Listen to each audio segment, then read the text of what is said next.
एक कल और महत्वपूर्ण काम कर रहे हैं।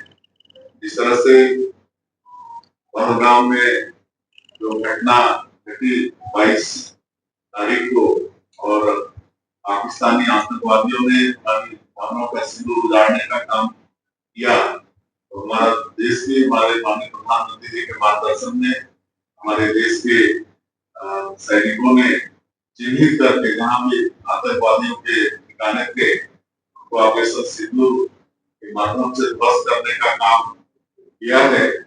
और अभी ऑपरेशन सिंदूर अभी स्थगित हुआ है, बंद नहीं हुआ है। और आप सभी लोग हमारे प्रधानमंत्री जी का राष्ट्र के नाम संदेश भी सुन चुके हैं, उससे पूरा विश्वास भी हो गया है। प्रदेश स्तर में हम लोग हमारे देश के सैनिकों के समर्थन में तिरंगा यात्रा की एक खबर निकाले थे।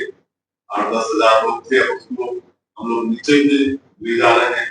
पूरा देश और छत्तीसगढ़ हमारे सैनिकों के साथ दिखना चाहिए, हमारे प्रधानमंत्री जी के साथ दिखना चाहिए। तो कल प्रदेश के सभी ग्राम पंचायत में और हमारे नगरीय निकाय के जो क्षेत्र है उसमें तिरंगा यात्रा का आयोजन हुआ है, जिसमें हम स्वयं एक पंचायत में जाएंगे। हमारे मंत्रीगण, सांसद, विधायकगण, हमारे नगरीय निकाय के जो निर्वाचित हमारे प्रतिनिधि है, सभी लोग पंचायत में जाएंगे और तिरंगा यात्रा में शामिल होंगे। इसमें सभी वर्ग के लोग शामिल होंगे, कोई पार्टी का कार्यक्रम नहीं है, सभी समाज का काम है। तो एक महत्वपूर्ण काम कल हम लोग करने जा रहे हैं।